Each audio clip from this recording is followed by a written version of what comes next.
Bueno, continuando con la unidad 1, hay un tema que vale la pena detenerse porque es un tema de gran discusión de toda la Academia del Derecho Procesal y que se viene manifestando desde hace muchos años en cuanto a la constitucionalidad de los principios propios del proceso inquisitivo cuando la normativa es esencialmente dispositiva.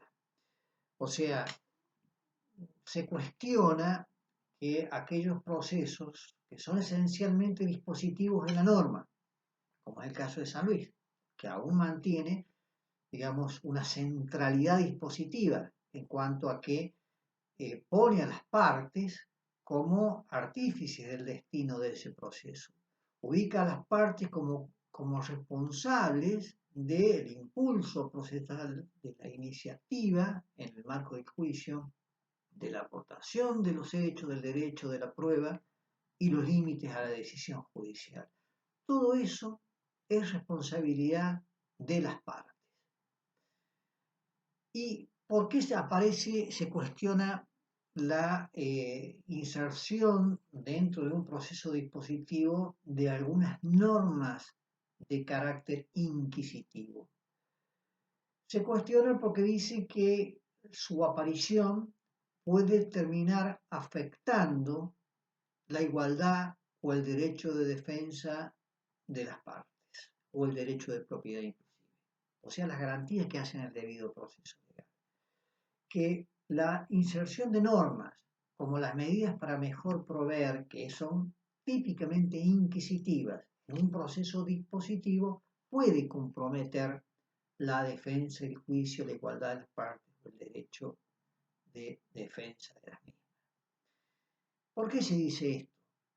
Y porque el sentido en el marco de una visión dispositiva es ubicarlas a las partes en un pie de igualdad para que ellas debatan dentro del marco de ese proceso, garantizándoles el derecho de defensa y entre ellas controlándose para que efectivamente esto se cumpla y que la sentencia que se dicte sea un pronunciamiento fundado en una sentencia sostenida en ley vigente.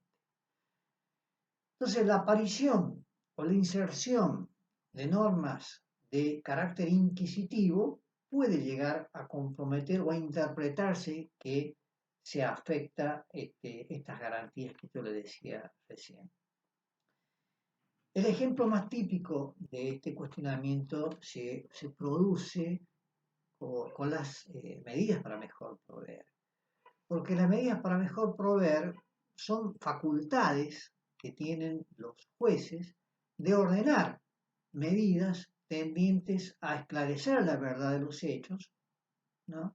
Como por ejemplo citar a testigos o a peritos a que vengan a brindar declaración, o por ejemplo que el juez ordene que se traiga determinada prueba al proceso que está en poder de alguna de las partes y que no ha sido arrimada, o que está en poder de terceros y que no ha sido arrimada o acercada al proceso.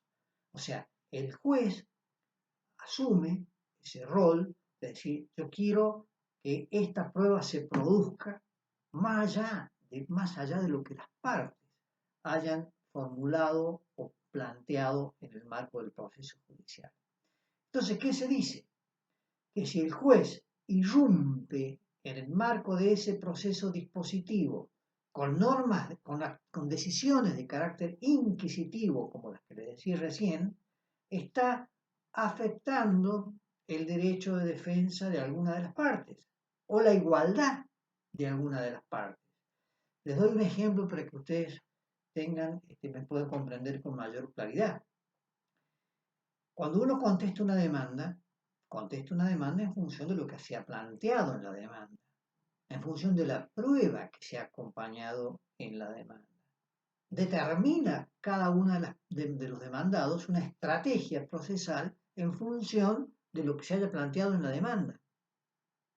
Entonces, si un actor voy a decir un ejemplo un poco burdo, pero para que se pueda comprender mejor.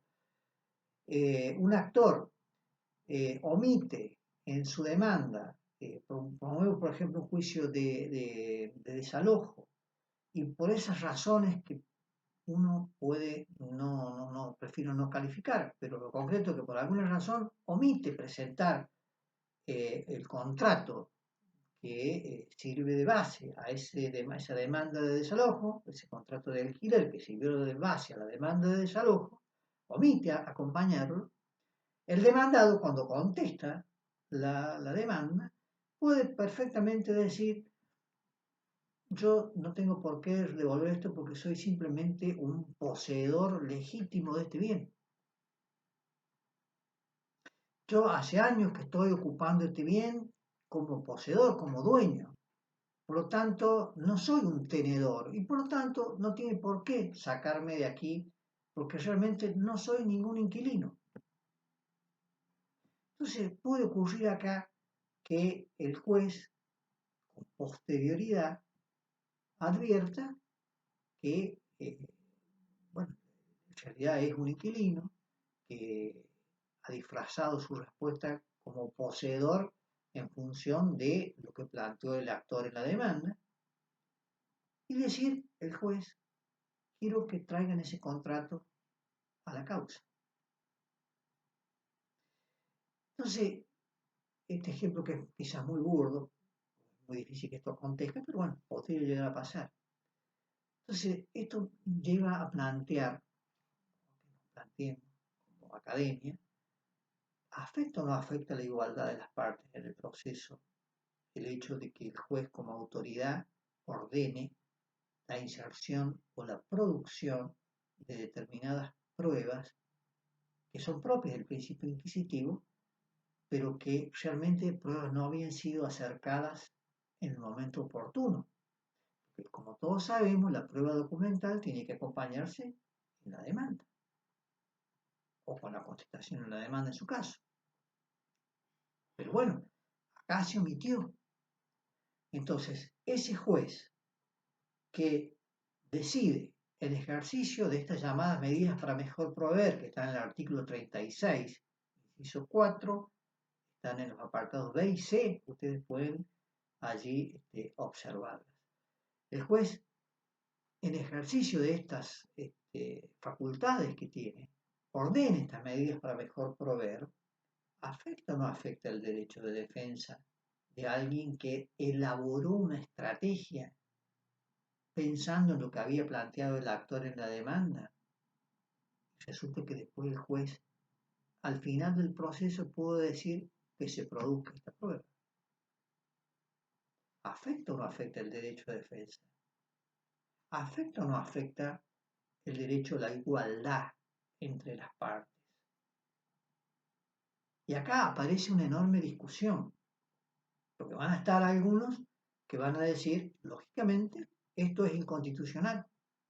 Hay una gran corriente que sostiene la inconstitucionalidad de las normas inquisitivas en el marco de un proceso dispositivo. Entre otros, el doctor Alvarado Belloso.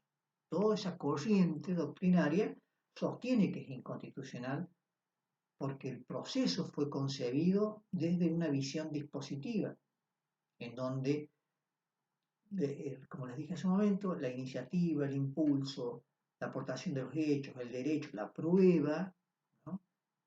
Depende de la parte, el resorte de la parte. El proceso concebido desde una visión dispositiva ubica a las partes como artífices del destino del proceso. Son las partes las que tienen que, en un pie de igualdad, litigar, defenderse y probar lo que deba probar. Pero resulta que cuando aparece el juez y con facultades para ordenar medidas como las que estamos hablando, se interpreta de que hay una violación al orden constitucional, porque la igualdad se afecta, el derecho de defensa se afecta. Esto es lo que básicamente se cuestiona y por eso es que se sostiene, hay una corriente que sostiene que es inconstitucional. Ahora, hay otra mirada de todo esto, que es la que tiene que ver con la justicia. O sea, la justicia es un valor central que hace al proceso judicial. ¿Por qué concebimos el proceso judicial o el método de debate dialéctico? Precisamente para encontrar a través de una herramienta de paz social también.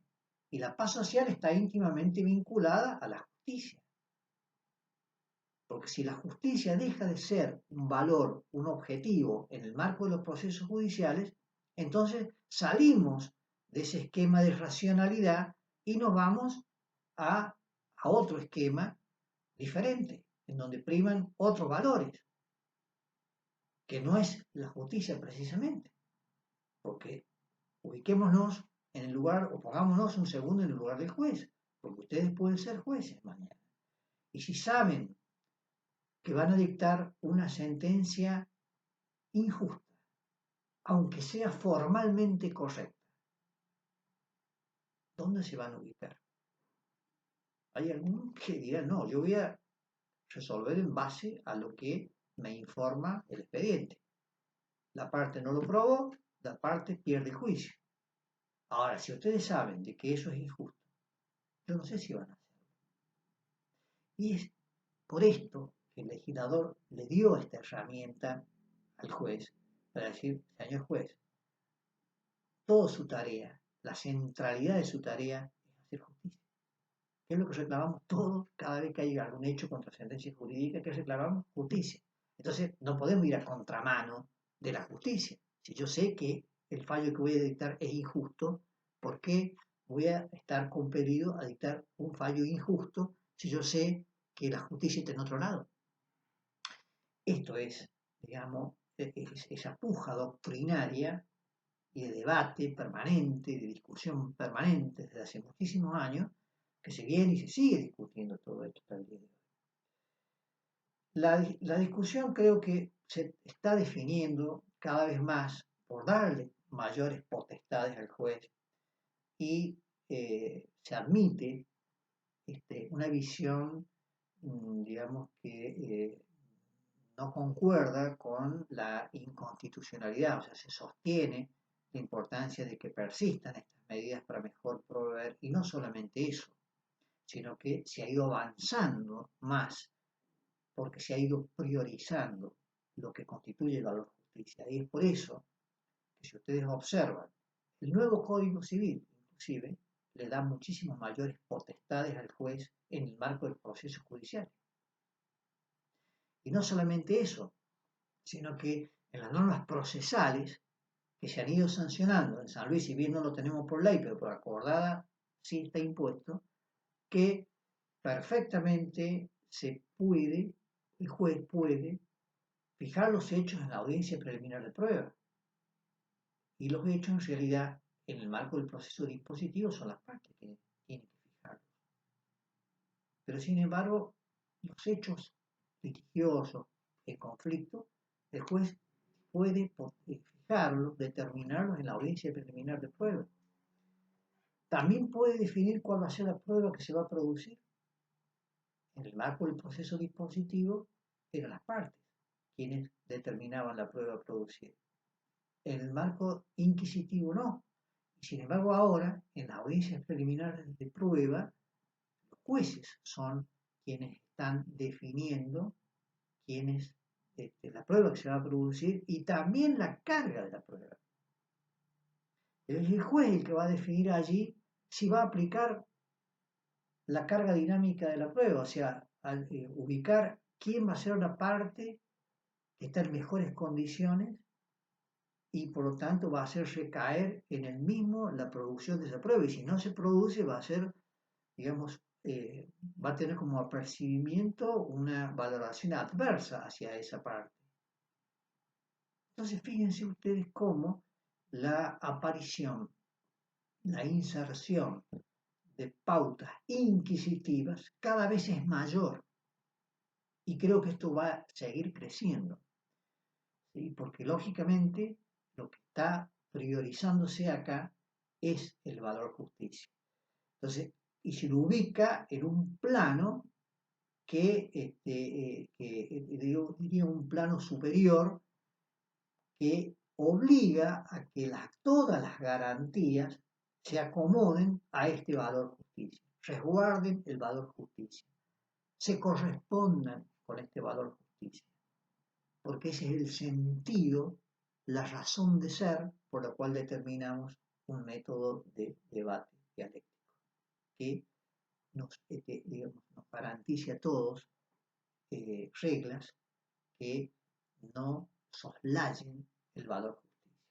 Pero quería, digamos, detenerme en todo esto porque es una discusión apasionante y que seguramente cuando estemos personalmente podemos eh, plantear discrepancias porque es un tema discutible y que se sigue discutiendo hasta el día de hoy, aunque creo que ya con hay en la mayoría hay una gran definición en un sentido de sostenerlo al juez en sus potestades, más allá de que muchas veces también lo criticamos, porque por ahí aparece la discrecionalidad y con la discrecionalidad también aparece el riesgo del error y el error a veces también genera una injusticia, porque también pasa. Pero bueno, este es el contexto en el cual se está desarrollando esta discusión hoy día. Finalmente, y para terminar esta unidad número 1, solamente quiero decirles que los procesos judiciales aún se mantienen con la vieja estructura, ¿no? De demanda, resolución de todas las cuestiones previas que hubiere, contestación de demanda, la etapa probatoria, los alegatos y la sentencia. Han cambiado, sí, muchas cuestiones que tienen que ver con la aparición y la inserción, la aplicación del proceso por audiencias, que ubica a la oralidad como un eje central de las mismas. Esto ha producido mucho cambio y que creo que es un cambio positivo que por supuesto iremos explicando durante el año. Ojalá que lo podamos hacer presencialmente porque es importantísimo, porque allí ustedes van a poder entender la trascendencia que trae aparejado la inmediatez, el principio de inmediatez, o sea, que el juez tenga contacto directo, no virtual, directo, con las partes en conflicto, el juez tenga contacto directo con los testigos, no virtualmente, sino en forma directa, presencial. Por eso es que en alguna medida nos afecta esto, porque digamos, desde la cátedra nosotros siempre impulsamos el contacto directo que a su vez a ustedes los ayuda para ir terminando, rompiendo los frenos inhibitorios que tanto los afectan. Piensen que después se van a tener que desenvolver en el marco de una audiencia, van a tener que hablar en el marco de una audiencia y obviamente son momentos en donde uno tiene que tener y transmitir convicción. Y esa convicción está íntimamente ligada con el rompimiento de los frenos inhibitorios, porque lo peor que nos puede pasar como abogados es que por miedos o por indefiniciones no digamos lo que debamos decir en una audiencia, porque ahí sí estamos afectando el derecho de nuestro propio cliente. Entonces, y esto, la forma en que se rompen estos frenos inhibitorios es en el contacto directo, donde ustedes puedan verle la cara al profesor que después los va a evaluar, pero que no es lo mismo el contacto virtual que el contacto personal, nunca es igual. Y el contacto que ustedes van a tener con los jueces, con las partes, en general va a ser, en los procesos por audiencias, van a ser personales, no virtuales. Pero bueno, esta es una coyuntura, yo espero que prontamente podamos comunicarnos y vernos la cara como una modalidad diaria. Yo creo que eso nos va a ayudar mucho y de alguna manera, si es necesario volver a estos temas, lo vamos a hacer. Como cátedra les digo que pondremos todo para que todo el programa se desarrolle, aún con esta contingencia, pero esperemos que esto no dure tanto tiempo y podamos avanzar como lo hemos venido haciendo en años anteriores. Nos vemos en la próxima.